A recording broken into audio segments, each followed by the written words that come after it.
Itulah slogan yang mungkin kamu sering dengar akhir-akhir ini, di mana setiap warga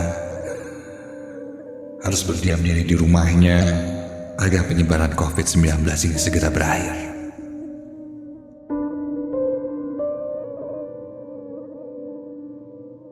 Namaku Fatan. Aku tinggal di Banjaran, tak jauh dari terminal Banjaran. Rumahku masuk ke dalam salah satu gang di sana, di mana beredar satu kabar, gang di rumahku itu angker. Tak jarang setiap yang melakukan ronda malam sering diganggu di sekitar gangku itu.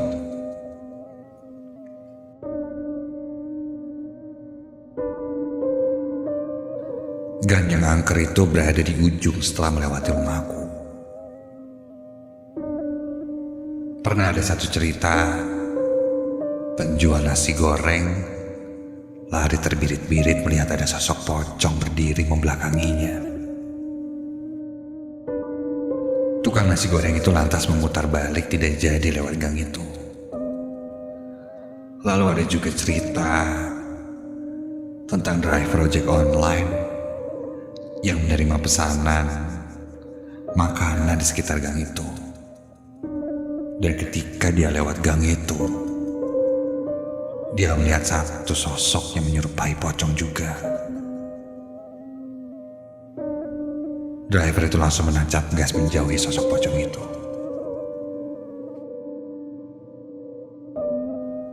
Namun kabar hanya kabar, mitos. Aku tepis semua perkataan warga sekitar. Ya, mungkin saja mereka membuat isu seperti itu hanya untuk menakut-nakuti saja, agar jalan tidak terlalu ramai.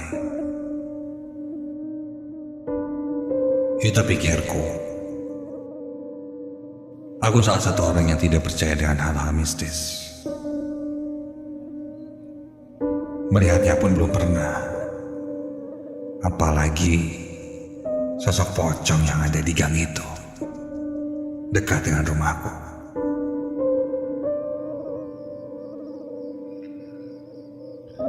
Sampailah pada hari itu, sekitar jam 11 malam lebih. Ketika itu, aku sedang bermain game di handphoneku sambil menyeruput kopi. Posisiku berada di balkon di atas rumahku yang menghadap langsung ke gang yang katanya angker itu.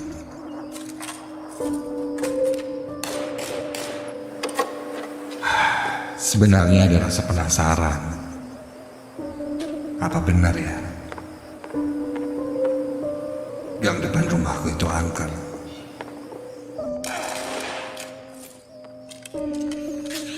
Malam semakin larut. Jam di handphoneku sudah menunjukkan jam 2 pagi. Beberapa kali mataku terpejam karena mengantuk ketika sedang bermain game.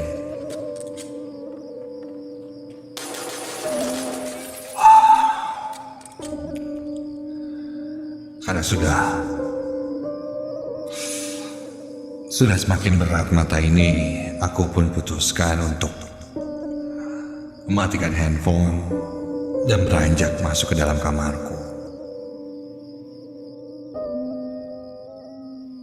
Ketika aku akan berbalik masuk ke kamar dari balkon itu, tiba-tiba aku mendengar suara gaduh. Ya, suara itu berasal dari gang yang ada di bawah. Namun ketika itu aku tidak mempedulikan suara gaduh itu. Aku buka pintu kaca geser di balkonku itu, masuk ke dalam dan menutup rapat-rapat. Serta tak lupa juga menutup gordennya. Aku mulai naik ke atas tempat tidur, menarik selimut, dan mulai terpejam. Namun belum terlelap, aku masih mendengar suara keheningan di malam itu. Ya wajar, jam 2 pagi.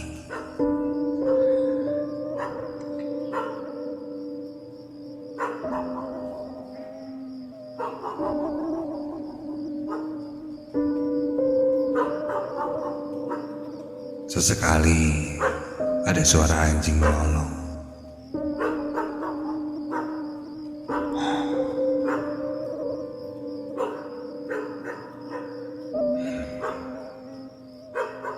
Suara-suara itu memang biasa ku dengar sebelum tidur. Sampai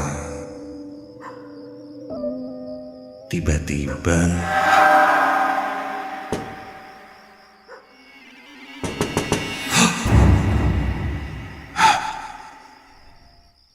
sontak aku kaget dan langsung terbangun ketika mendengar suara kaca diketuk. Ya, ada yang mengetuk pintu kaca balkon kamarku.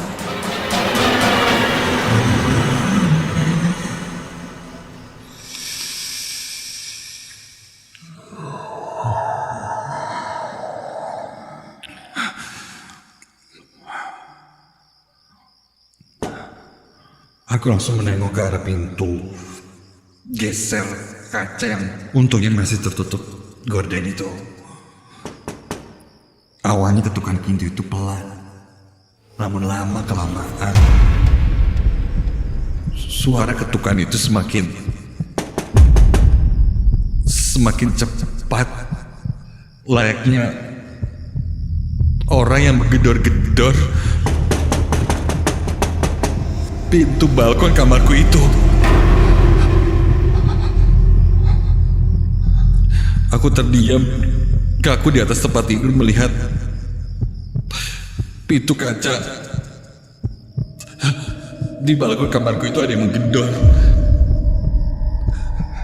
Ada rasa penasaran ingin membuka pintu itu dan memeriksanya siapa. Tapi perasaan takut lebih besar ketika itu.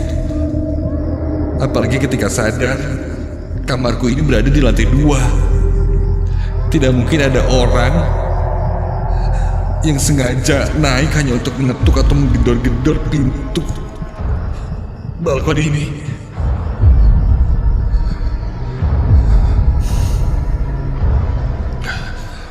Aku coba beranikan diri kali ini. Aku bangkit dari tempat tidur, mendekati pintu kaca balkon itu.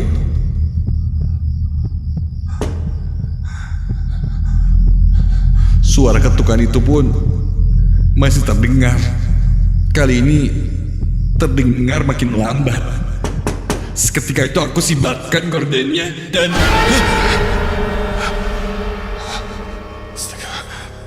tidak ada apa-apa. Ya, tidak ada apa-apa di depan pintu kaca balkonku itu. Namun nampak ada bekas noda seperti cairan berwarna merah di pintu kaca itu.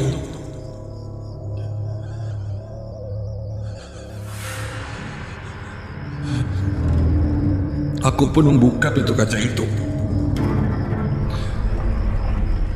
mengambil lap kotor, lalu coba mengelap noda itu.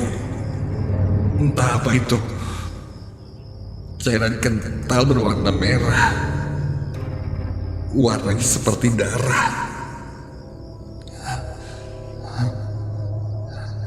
Setelah noda itu aku lap, aku melihat ke sekitar. Keadaan sepi. Sepi sekali. Buru-buru, aku pun kembali masuk ke dalam kamar. Dan ketika aku akan menutup pintu balkon itu, loh,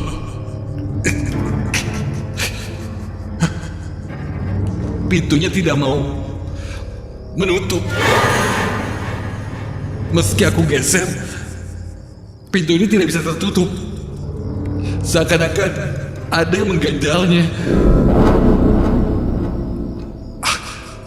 Aku coba berpikir positif, mungkin rel dari pintu geser ini yang macet, atau mungkin ada yang menyangkut atau apalah. Aku coba periksa.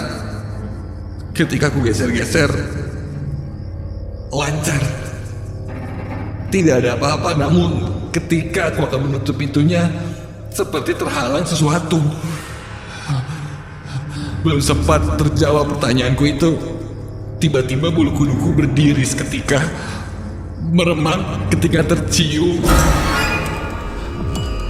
bau yang sangat busuk seperti bau bangkai terbakar. Baunya sangat menyengat. Aku mulai mundur perlahan dari pintu balkon itu. Mataku masih tertuju pada pintu balkon kaca yang ketika ku sadar, pintu itu mulai bergeser sedikit demi sedikit dengan sendirinya. Dan tepat di sekitar pintu balkon yang terbuka itu muncul gempulan asap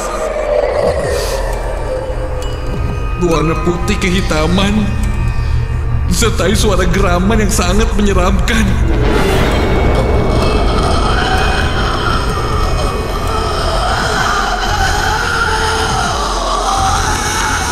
Gempulan asap itu kini mulai terlihat seperti membentuk sesuatu. Sampai akhirnya, astaga, gempulan asap itu semakin padat. Dan kini terlihat satu sosok terbalut kain putih lusuh dengan wajah yang terlihat menyeramkan. Itu pocong. Sosok pocong itu tepat berada di depanku. Matanya melotot dengan ekspresi yang terlihat datar. Kulit wajahnya seperti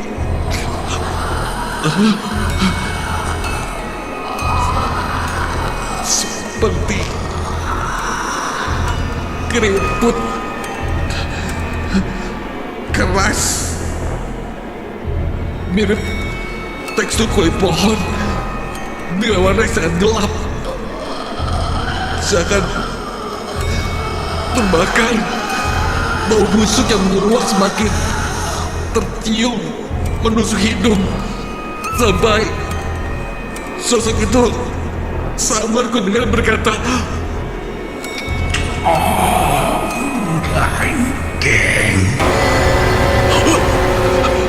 aku benar-benar mematung, tidak bisa bergerak.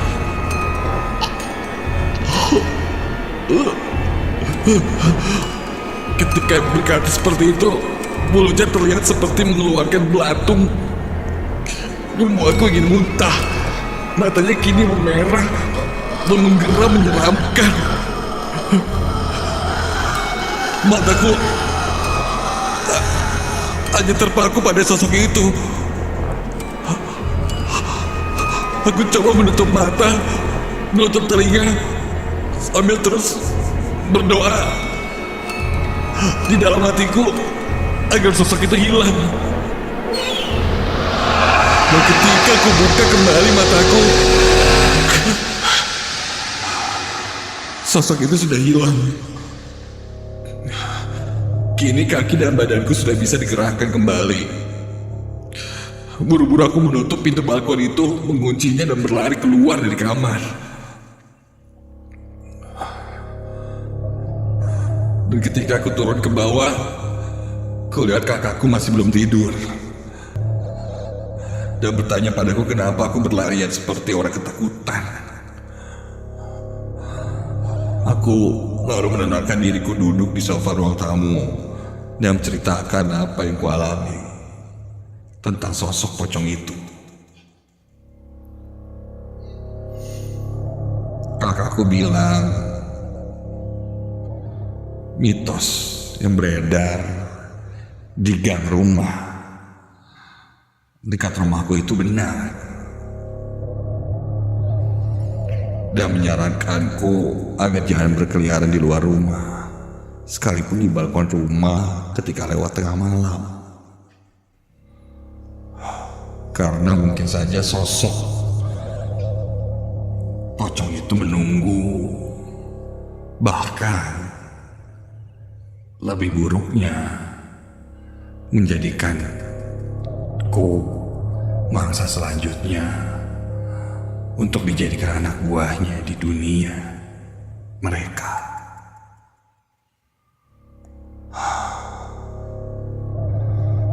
Kakakku menambahkan, jika aku tertidur pulas di luar rumah, misalnya di balkon, mungkin saja saat itu rohku dibawa oleh sosok pocong itu. Namun untungnya aku masih terbangun ketika itu, dan tidak sampai mengalami kejadian itu.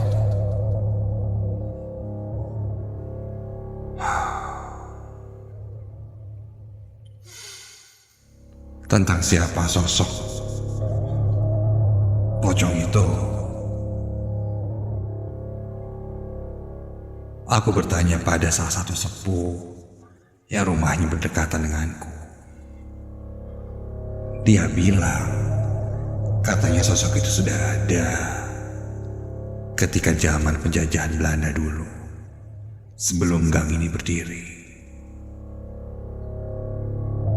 Gang ini adalah sebuah lapangan yang dulunya dijadikan tempat eksekusi tentara Belanda terhadap warga pribumi. Mungkin saja sosok pocong itu adalah salah satu warga pribumi yang dieksekusi tentara Belanda ketika itu.